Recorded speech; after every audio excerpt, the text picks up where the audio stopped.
잘 생각해 볼 필요가 있어요.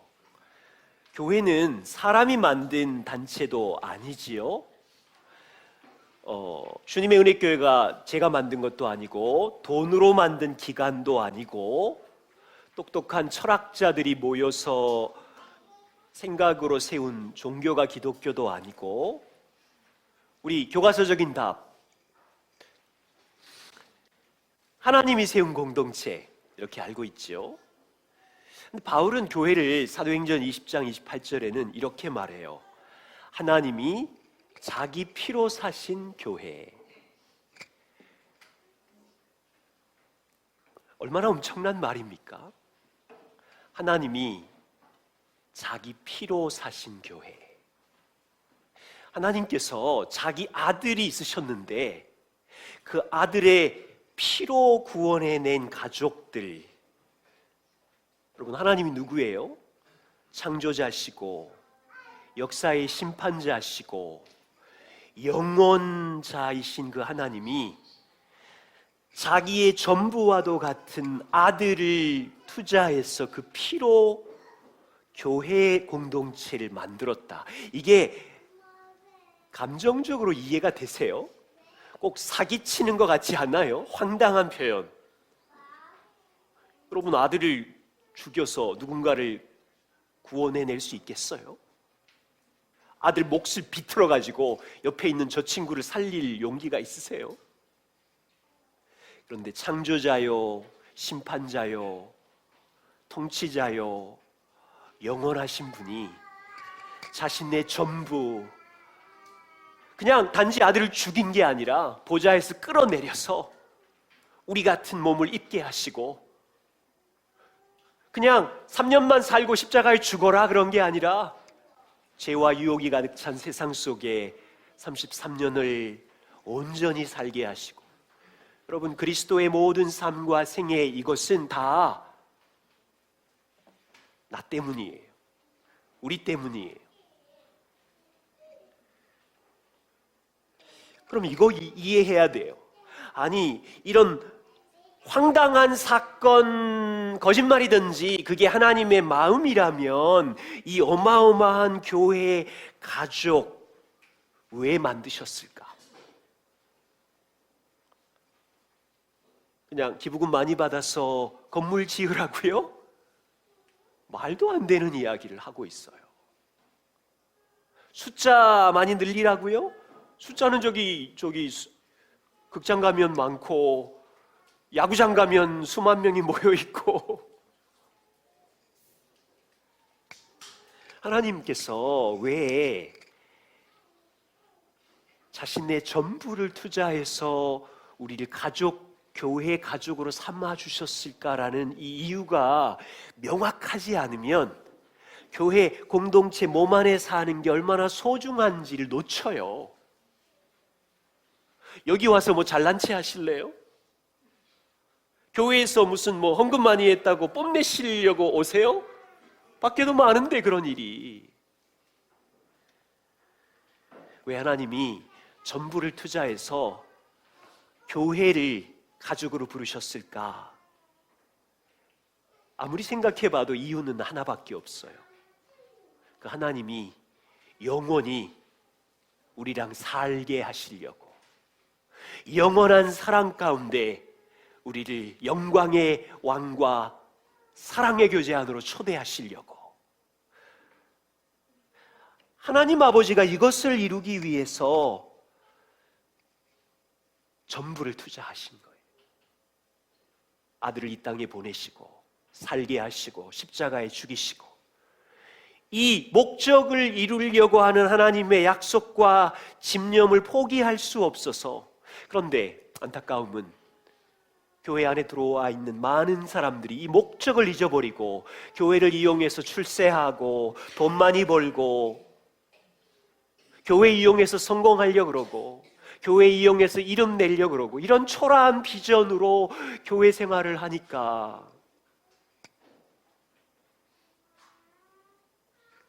우리는 지금 130명 정도 되는 주님의 은혜교회라는 작고 또 재정도 약하고 얼마 안 되는 초라한 외형은 세상이 볼 때는 작은 주님의 은혜교회를 보고 있지만 이 교회 공동체는 하나님의 관점에서는 가장 보배롭고 영원한 영광의 하나님 앞에 서게 하려는 신부를 준비시키고 훈련시키고 빚어가시는,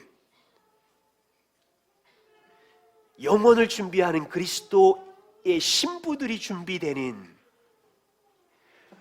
우리가 살아가는 날 동안 이 눈으로 교회를 보지 않으면 세상이 보는 눈으로 교회를 손가락질하고 교회를 비난하고 건물로 교회를 보고 재정으로 보고 숫자로 보는 순간 우리는 다 무너져요.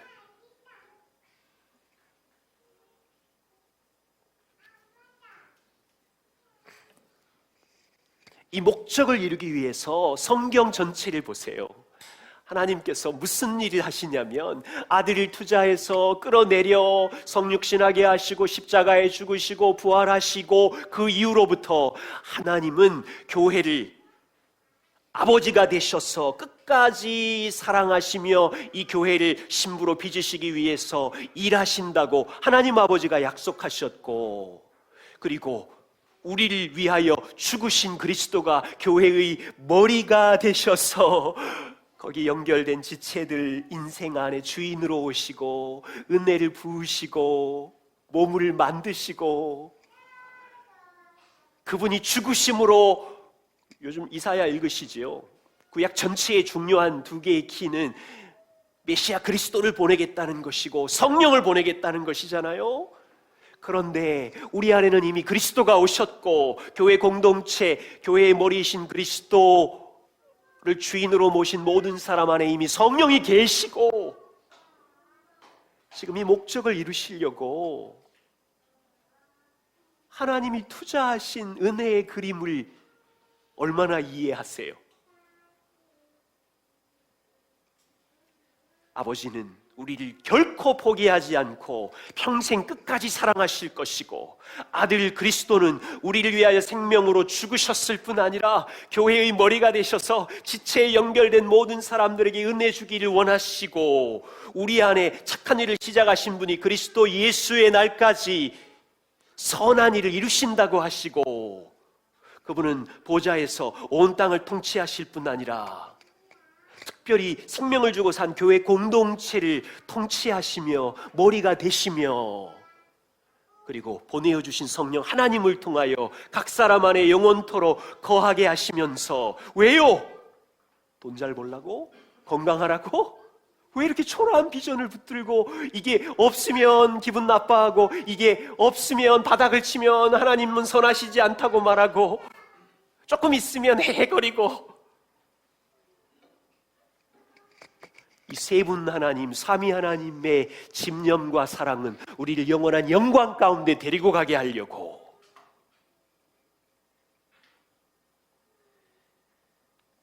그게 우리의 하나님의 마음이고 하나님의 약속이지요. 이것을 이해해 갈수록 우리는 이 하나님을 이해해 갈수록 해야 할 역할이 있어요. 영혼을 준비하면서 교회 공동체 안에서 무슨 일을 할 거냐? 하나님의 계획은요, 영원한 영광 가운데 우리를 데리고 가기 위해서 특별한 목회자라는 전문가, 상담가라는 어떤 숙련된 전문가를 통해서 이들을 영혼을 준비하는 신부로 준비시킨다는 계획을 한 적이 없어요.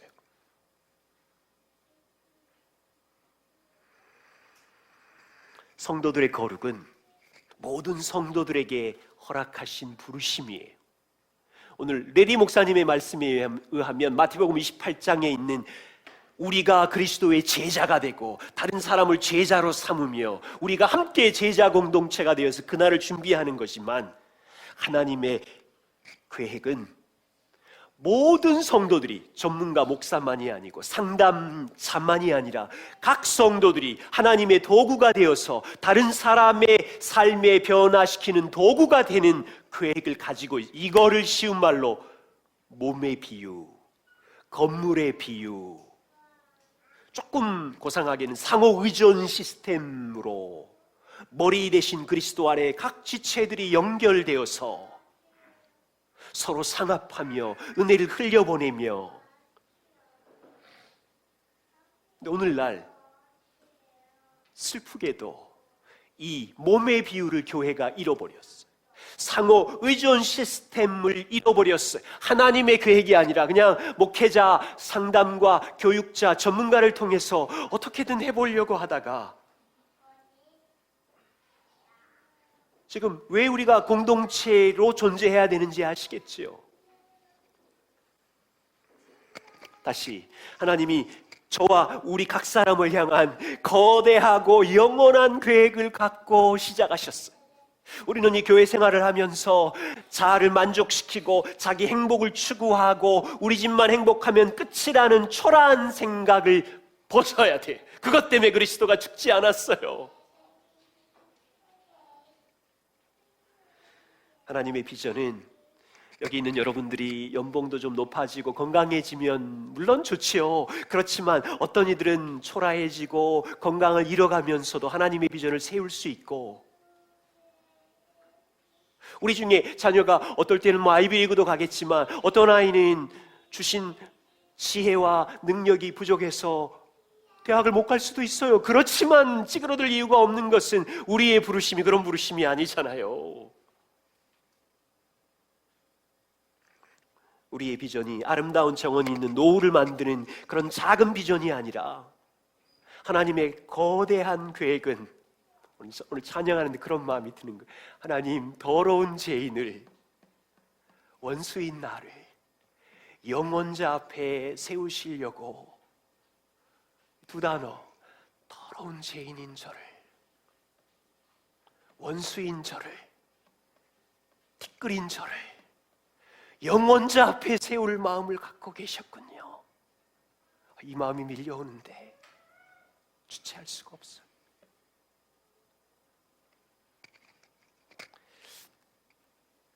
이 하나님의 영광스러운 계획을 위해서 교회는 공동체로 존재하는데요, 오늘 한 단어, 겸손이에요. 겸손. 일생 살아가는 동안 복음을 기억하고 살아가는 공동체 안에서 한 단어로만 얘기하자 그러면 겸손이에요.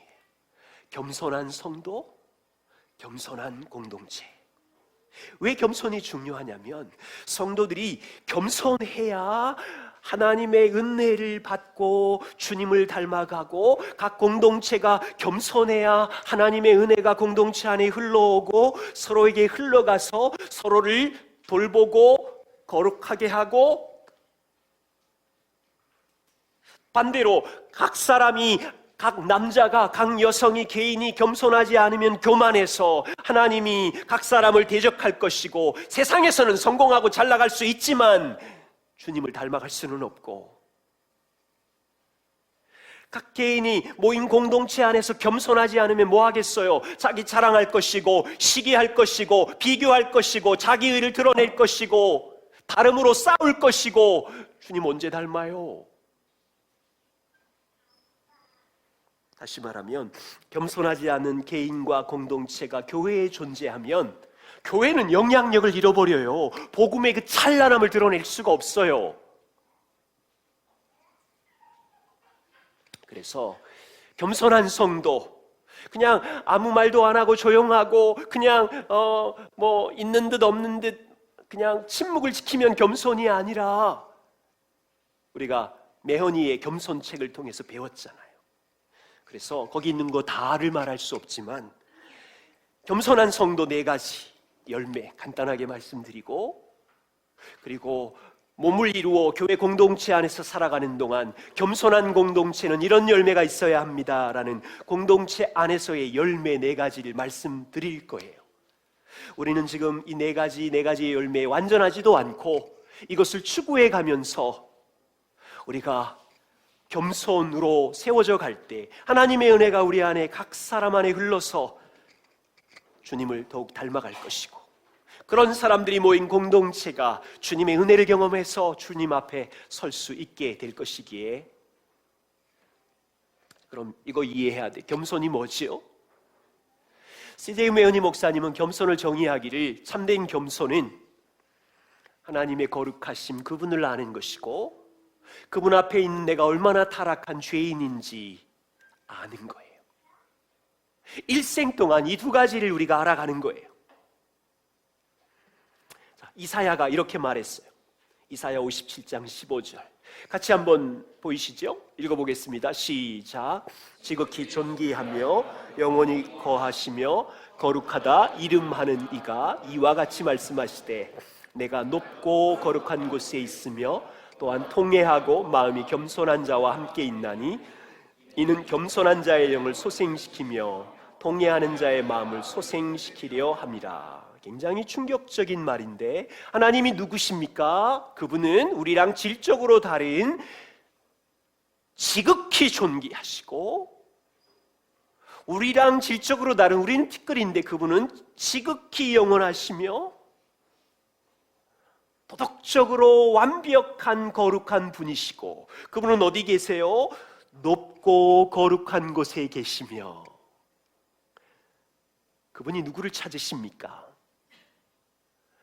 높고 거룩한 분이 찾는 사람은 땅을 살펴 능력자를 찾는 것이 아니고 땅을 살펴 힘을 가진 권력자를 찾는 것이 아니고 우주의 높으신 왕이 찾는 사람은 땅의 부자를 찾는 것이 아니고 박사를 찾는 것이 아니라 누굴 찾아요?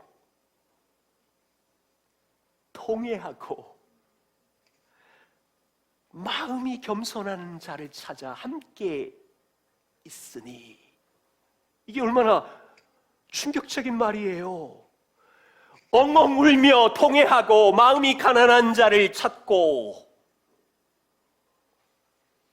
그들을 소생시키나니 하나님은 자신을 높이고 자신을 힘 있다고 자랑하는 자를 찾는 것이 아니라 나는 망가졌습니다. 자신을 낮추는 통회하는 마음을 가진 죄인들을 찾는다. 하나님은 두 곳에 계세요.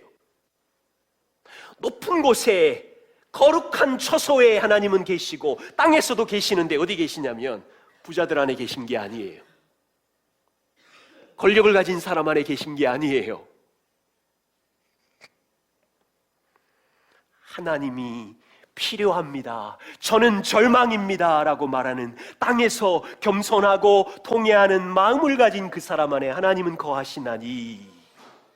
여러분 잘 생각해 보세요. 왜 그럴까요?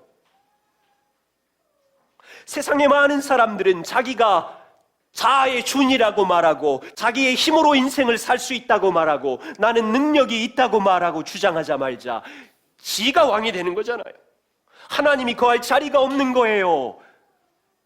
자기 자아가 본성이 하나님을 떠밀어 내버렸어요. 하나님은 인격자시니까 떠밀려 나오신 거지요.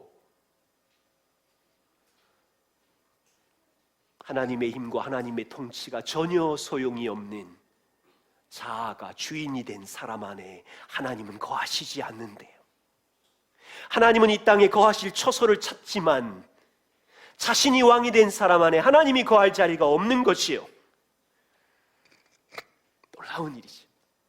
거룩하신 분이, 영광의 이분이 이 땅에 어디에 계시냐면 애통하고 자신을 낮추며 절망했으니 하나님 저와 함께 해주십시오. 겸손한 자 안에 계시는 거예요. 그렇다면 자 이제 우리가 가정 안에서 평생 동안 영광의 왕 앞에 서기까지 이 겸손하고 애통하는 마음이 있어야 각 개인이 아버지가 어머니가 겸손해야 하나님의 은혜가 흘러서 복음으로 제자화도 하고 세상에 빛도 비추고 그런 사람이 모여서 공동체를 이루어서 겸손한 공동체 열매가 있어야 서로를 닦아주고 서로를 자라게 해주고 세상에 빛이 되고 소금이 되는데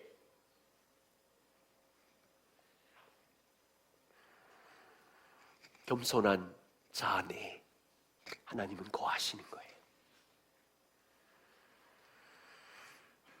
그러면 복음을 경험한 저와 우리 여러분 어떻게 이 겸손을 개인적인 삶에서 실천할 수 있겠어요?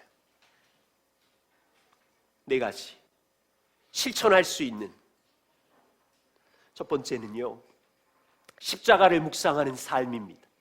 자, 보실까요? 매일마다 나는 십자가를 한 번 이상 기억하려고 꺼내서 의지적으로 묵상한다. 십자가를.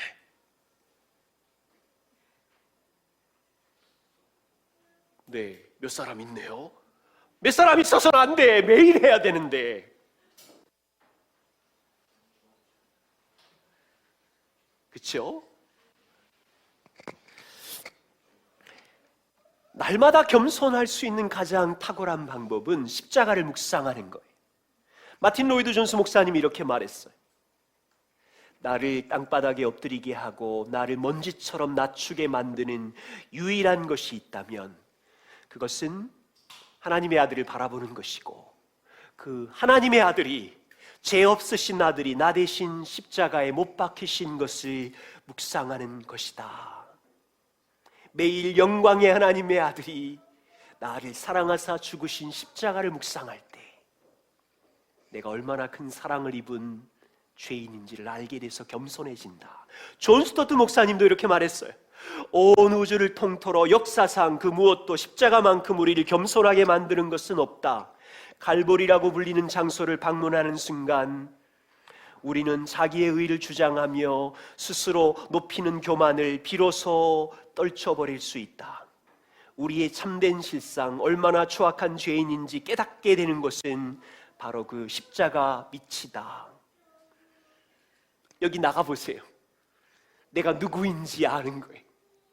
주님, 당신의 십자가의 죽음이 아니면 제가 주 앞에 설 수 없는 죄인이군요. 오늘도. 자, 바꿔서 만일 오늘 내가 십자가를 붙잡지 않고 살면 무슨 일이 생겨요?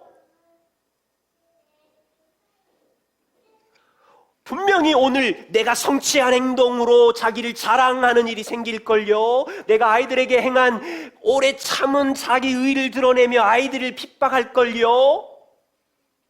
내가 선한 일을 행한 것을 교만 삼아서 사람을 재단하고 비교하고 판단할걸요. 아니면 내가 행한 어리석은 행동과 죄로 자기를 정죄하고 쓸모없는 자신을 죄책감에 던지고, 이 원리를 알아야 돼. 날마다 십자가를 묵상하는 건 가장 미련하게 보여요. 필요 없어. 나 혼자 살래. 날마다 십자가를 기억하려는 건 어리석어 보이고요, 쉽지 않아요. 나한테 왜 똑같은 복음을 기억하라고 해. 나의 의지로도 할 수 있고 힘으로도 할 수 있는 교만이 시작되는 거 아시죠? 오늘은 십자가 없어도 돼. 내 힘으로 잘할 수 있어. 자아가 슬슬 왕으로 올라오는 거 아세요?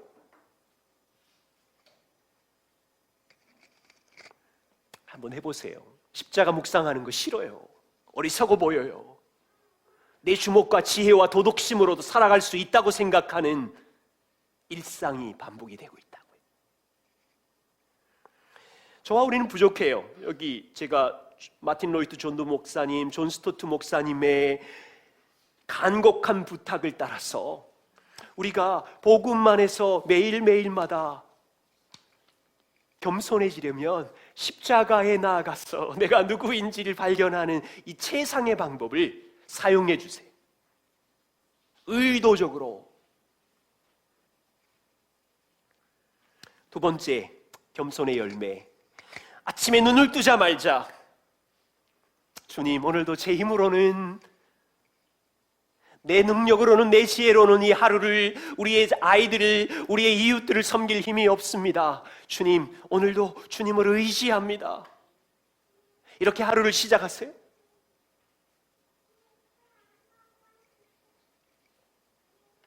하루를 시작할 때 오늘 하루의 호흡과 삶이 하나님께 의존되어 있다는 사실을 인정하는 것이 겸손이에요. 보세요. 죄는 매일매일마다 쉬지 않아요. 활동하지 않는 시간이, 죄가 활동하지 않는 시간이 없어요. 항상 활동해요. 매일 첫 시간 눈을 뜨자마자 죄는 우리를 공격하고 싶어 하는 거죠. 죄가 우리를 공격하기 전에 하나님, 오늘 저는 죄인이지만 영광의 왕을 의지해요. 주님의 도우심이 필요해요. 이게 겸손의 시작이라고. 하루를 시작할 때. CJ 메호니는 잠잘 때도 그러래요.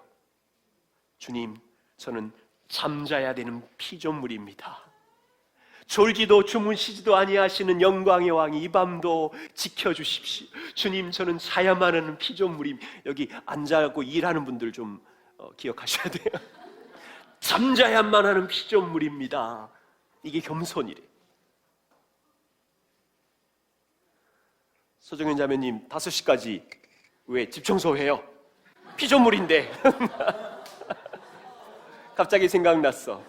피조물은 잠을 자야 되잖아.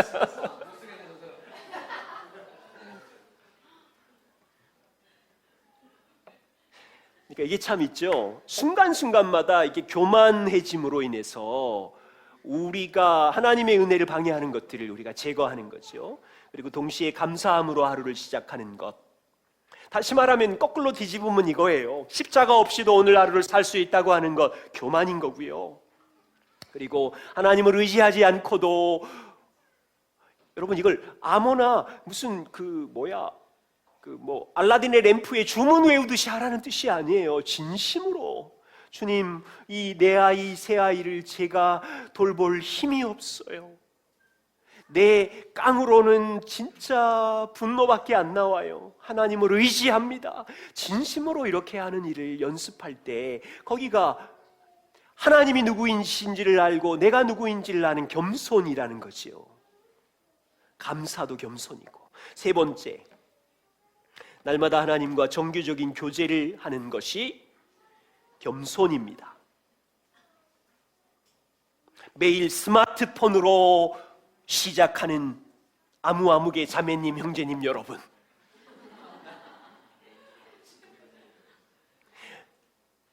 저는 매일 몰래 가끔씩 유현진이 던지면 미국 동생 잘했나 아침마다 핸드폰을 몰래 들고 들어가서 체크하고 한 서너 개 하면 밖에서 치질 걸려 빨리 나와 뭐 이러면 이제 슬쩍 감추고 나오기도 하고.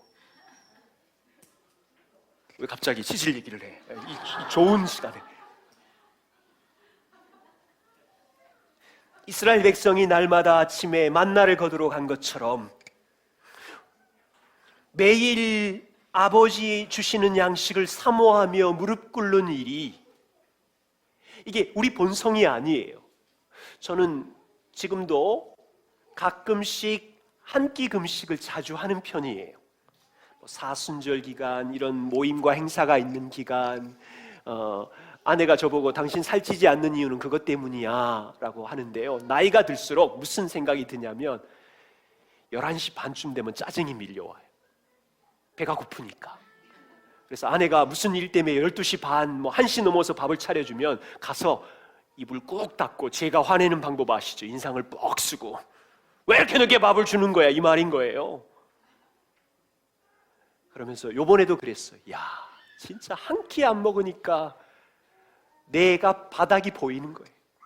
한 끼 안 먹으니까.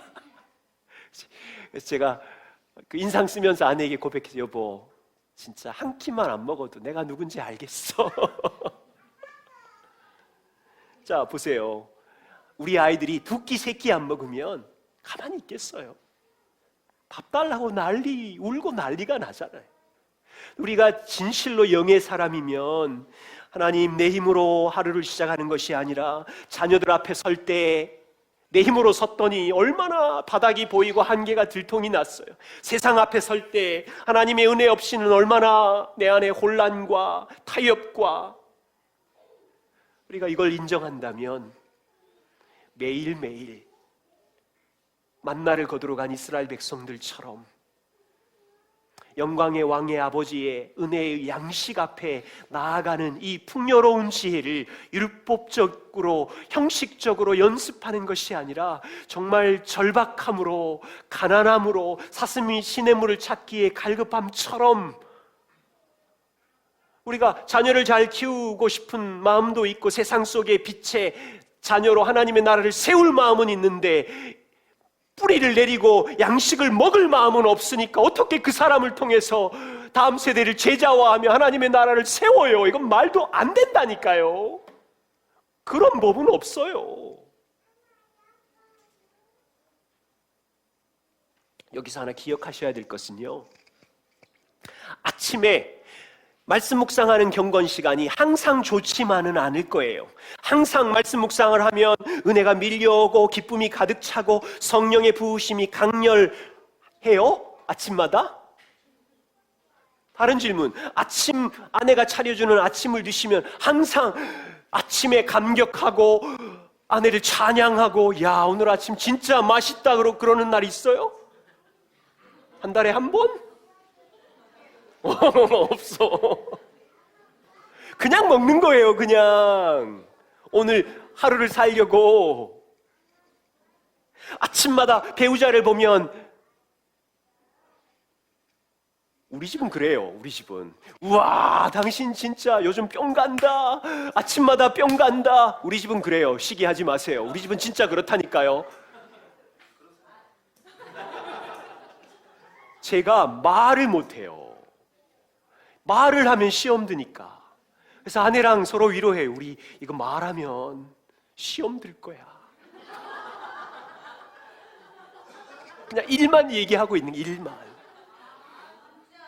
아 진짜 봐. 자, 아침마다 배우자를 보며 당신은 아름다운 여인입니다, 당신은 세상의 황홀한 남편입니다, 탄성을 지를 날은 많지 않아요. 그냥 같이 한 몸 되어 있는 거죠. 아침마다 하나님과의 교제, 나의 감정의 상태에 상관없이, 피곤의 상태에 상관없이 하나님의 말씀 없이는 오늘 하루 살아갈 힘이 없으니 은혜의 보좌에 초대해 주셨기에 나아갑니다. 진리의 말씀이 있기에 제가 생수가 필요해요. 이게 겸손한 사람이에요. 솔직히 말씀드릴게요. 오늘 말씀드리는 이 원리로 저는 사람을 보고 사람을 찾아요. 왜? 겸손한 사람이니까. 그리고 그 사람에게 하나님이 은혜를 주실 거니까. 네 번째는요, 염려를 매일마다 던지는 게 겸손한 사람이에요. 하루의 시작과 함께 눈을 뜨자마자 밀려오는 염려를 던지고 순간순간 걱정을 던지는 것이 겸손이에요. 다시 말하면, 뒤집어 말하면 염려는 날마다 찾아오는 손님이에요. 왜 매일 염려가 밀려오지? 매일 염려는 밀려와요. 정상이에요. 매일 아침 우리가 해야 할 일은 밀려오는 모든 걱정과 근심을 하나님께 던지는 거예요. 하나님은, 예수님은 우리가 얼마나 연약한 죄인이며 얼마나 연약한 여행객인지를 알면서 또 하나 얼마나 염려의 전문가인지 아시기 때문에 마태복음 6장에 보면 한두 절이 아니라 길게 상세하게 너희는 염려하지 말아라, 공중의 새를 봐라, 들의 핀 백합화를 봐라, 오늘 있다가 없어지는 들풀에 이 들풀을 봐라, 하나님이 돌보시냐니 내일 일을 염려하지 말아라. 초대교회 청중들도 염려의 전문가들이 모였으니까 베드로전서 5장 7절에 얘들아 하나님의 능하신 손 아래서 겸손해. 그것은 뭐냐면 너희 염려를 영광의 돌보시는 왕께 던지는 거야. 문제는 뭐냐면 매일 밀려오는 염려가 문제가 아닌 거예요. 그거는 다 정상인데, 겸손한 사람은 돌보시는 영광의 왕을 알고 던지는 거예요. 민준이의 미래의 염려, 나중에 걱정하세요. 물론 생각은 하지만, 생각은 지혜가 필요하니까 생각해야 되지만 염려하면서 생각하지 않는 거죠. 저 노후 아무것도 없어요. 솔직히 말하면 별로 생각 안 해요. 생각해도 표적할 수가 없지만 내일 일이잖아요. 하나님이 돌보신다면서. 지금 염려도 내 힘으로 못하겠는데.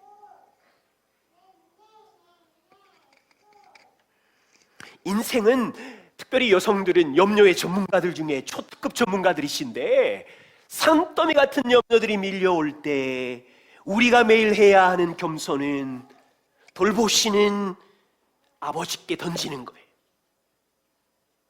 왜 과거에 잘못한 걸로 애들이 잘못된다고 염려하세요? 하나님은 내가 과거에 잘못한 실수를 통해서도 일하시는 분인데 왜 일어나지도 않는 미래를 염려하세요? 미래를 통치하시는 아버지가 계신데 실수해도 괜찮아요. 넘어지면 어때요? 아버지가 다시 일으켜 주실 텐데.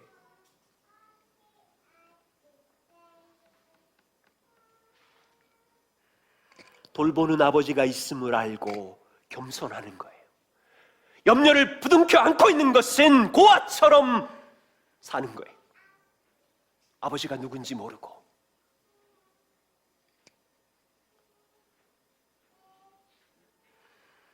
염려를 오래 붙들고 묵상하면 염려는 파괴적인 힘이 있어요. 재정을 가지고 오랫동안 붙들고 염려해 보세요. 내 힘으로 재정을 어떻게 하려고 지나친 욕심을 부리고 정상적인 방법이 아닌 한 방으로 돈을 모으려고 그러고 파괴적인 힘이 있어요. 성공에 대한 염려로 가득 차면 건강한 방법이 아니라 다급한 방법으로 뇌물로 거짓말로 성공을 하려고 해서 우리를 파괴시켜요. 다른 사람이 나를 어떻게 볼까 염려하면 묵상해 보세요. 자기를 포장하려고 그러고 그 사람을 피하고 파괴적인 힘이 있어요. 그래서 겸손한 사람의 네 가지, 일상의 삶에서, 부부 안에서, 가정 안에서, 교회 지체들이 모일 때 각 사람이 이 네 가지를 매일매일 실천해야 돼요. 십자가 앞에 나아가 내가 누구인지 아는 것, 하나님 아버지가 나를 얼마나 사랑하셨는지, 죽기까지 사랑하셨으니 그분이 내 인생에 어떻게 관여하실까를 묵상하는 것. 나만이 아니라 우리 남편에게도, 우리 배우자에게도, 우리 아이들 한 사람 한 사람에게도 이렇게 사랑하시고 이렇게 통치하실 거라는 것을 아침마다 십자가를 묵상하면서 생각하는 거예요. 그리고 시작과 동시에 죄가 침입하기 직전에 주님, 저는 주님을 의지합니다. 오늘 하루를 주셔서 감사합니다. 그리고 주님, 오늘도 아침에 우물에 나아가 생수를 마실게요. 말씀과 은혜의 보좌에 나아가 주님이 주시는 때를 따라 돕는 은혜를 얻을게요.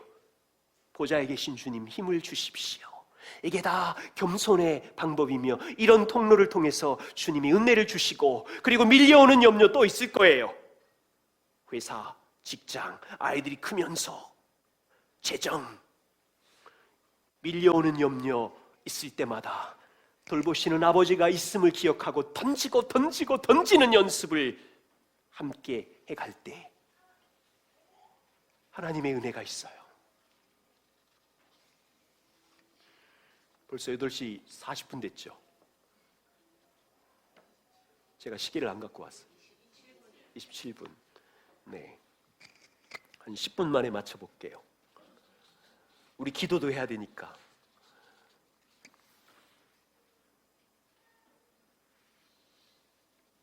네, 복음 안에 겸손한 공동체가 되는 4가지 열매는 저희가 4월 달에 한 3번, 4번 정도의 설교를 통해서 말씀을 드렸어요. 그래서 간단하게 좀 해보지요.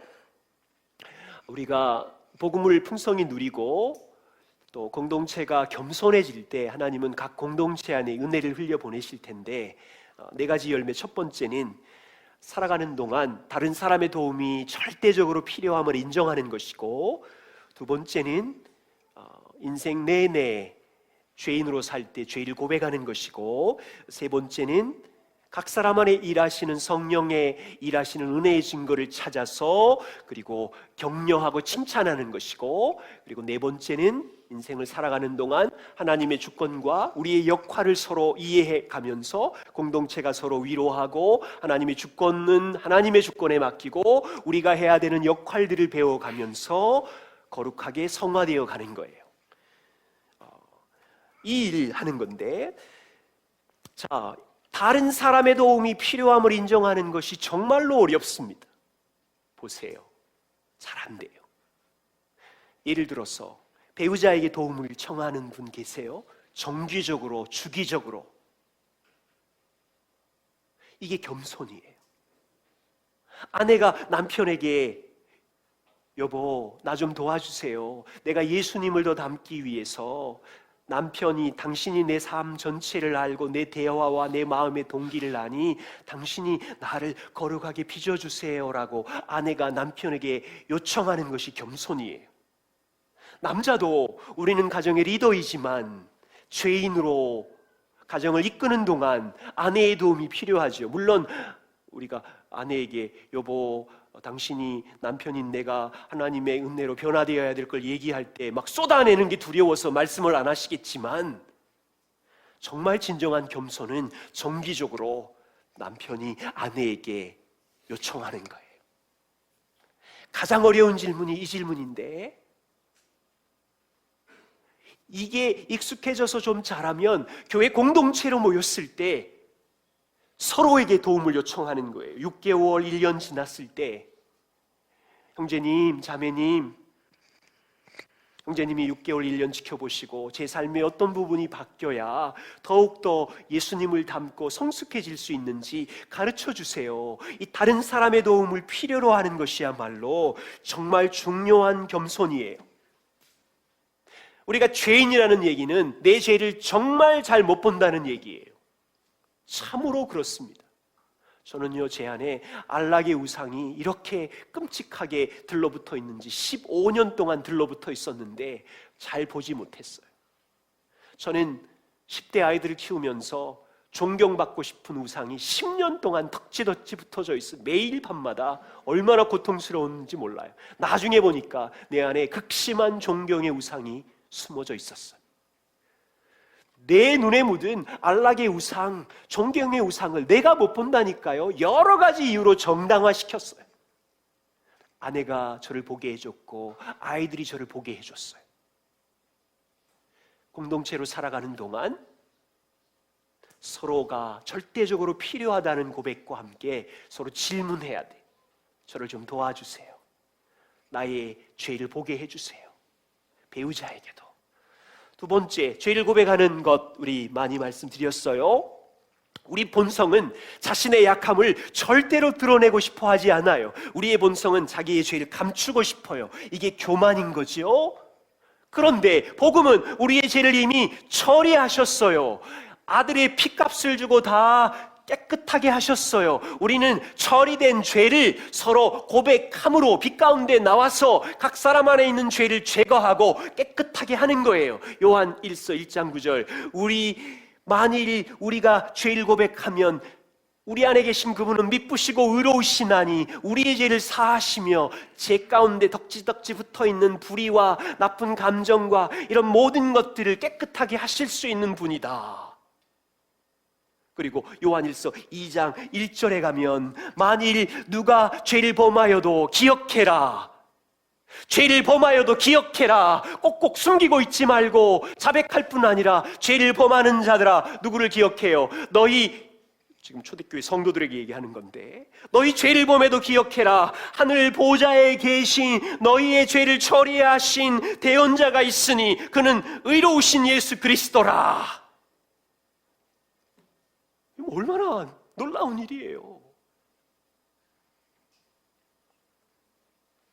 매년마다 6개월 전, 1년 전보다 우리 집에 죄를 고백하는 일이 아빠로서 엄마로서 아이들 안에 더 늘어가고 있다면 우리는 복음의 열매를 맺고 있는 거고, 우리 각 공동체들이 생각해야 돼. 우리 교회 공동체가, 내가 섬기고 있는 이 공동체가, 내가 속한 이 공동체가 1년 전보다 서로의 약함을 나누고 서로의 더러운 죄를 나누어도 서로 용서하며 인내하며 죄를 씻어주며 이미 처리된 죄, 이미 진노받아 지불된 죄임을 선언해주며 대언자 그리스도를 기억나게 해준다면 세상의 빛으로 존재하는 거예요. 여기서 자라야 겸손한 공동체가 되는 거죠. 세 번째, 서로 격려해라. 격려는 우리의 본성이 아니에요. 우리의 본성은 비판과 흠을 잡는 일에 시속 100km이고 격려할 거리를 찾지 못하는 죄인들이에요. 저도 그랬지만 우리 교회 처음 오시는 분들 이 격려는 아주 어색할 거예요. 1, 2의 근육도 없을 수 있어요. 어쩌면 카톡이나 교회 지체들이 나누는 어떤 살가운 이야기들이 부담스러울 수 있지만 우리는 이 격려를, 근육을 키워야 돼. 어디서부터 시작해야 돼요? 집에서 살펴보십시오. 자녀들에게 지적질을 더 많이 하는지 격려를 더 많이 하는지 이건 반드시 확인해 가야 돼요. 균형을 잡아보세요. 지적질을 8하고 격려를 2 한다면 위험한 자녀 양육을 하고 있는 거예요. 부부가 의논해야 돼요. 건강한 부부, 행복한 부부, 밖에서는 남편이 직장 상사들로 인하여 구박을 받고 비난을 받지만 집에 와서는 아내로부터, 아이들로부터 우리 집의 최고의 인도자이며 최고의 지도자이며 최고의 통치자이신 남편을 향하여 박수 쳐줘야 남편이 사는데,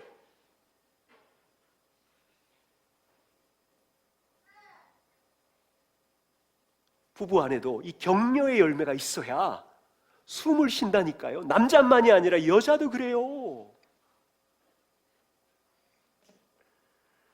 원인은 우리가 죄인이기에 격려의 근육이 1도 없는 거예요. 칭찬은 고래도 춤을 추게 한다는 인간적인 방법을 하자는 게 아니에요. 진짜 오해를 벗어야 돼요.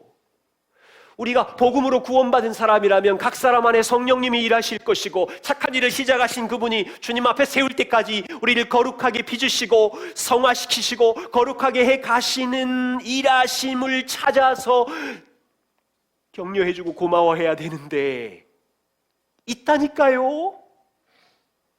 근육이 1도 없으니까 비참한 결혼생활, 비참한 자녀 양육, 교회 오면 비참한 서로 눈치 보며 피해가고 그러면 안 되잖아요.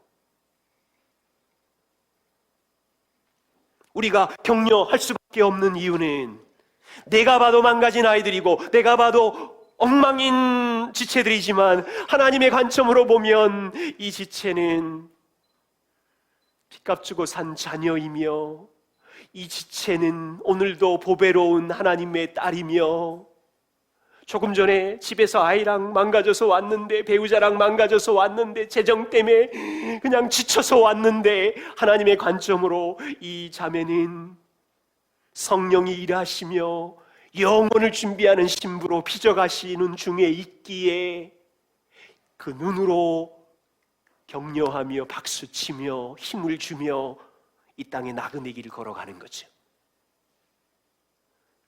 겸손한 가정이십니까? 겸손한 공동체세요? 하나님의 은혜를 받고 싶으세요? 그러면 가정 안에, 부부 안에, 공동체 안에 격려와 감사의 열매가 6개월, 1년 전보다 얼마나 많아졌는지를 보시면 하나님 은혜가 임한 거예요.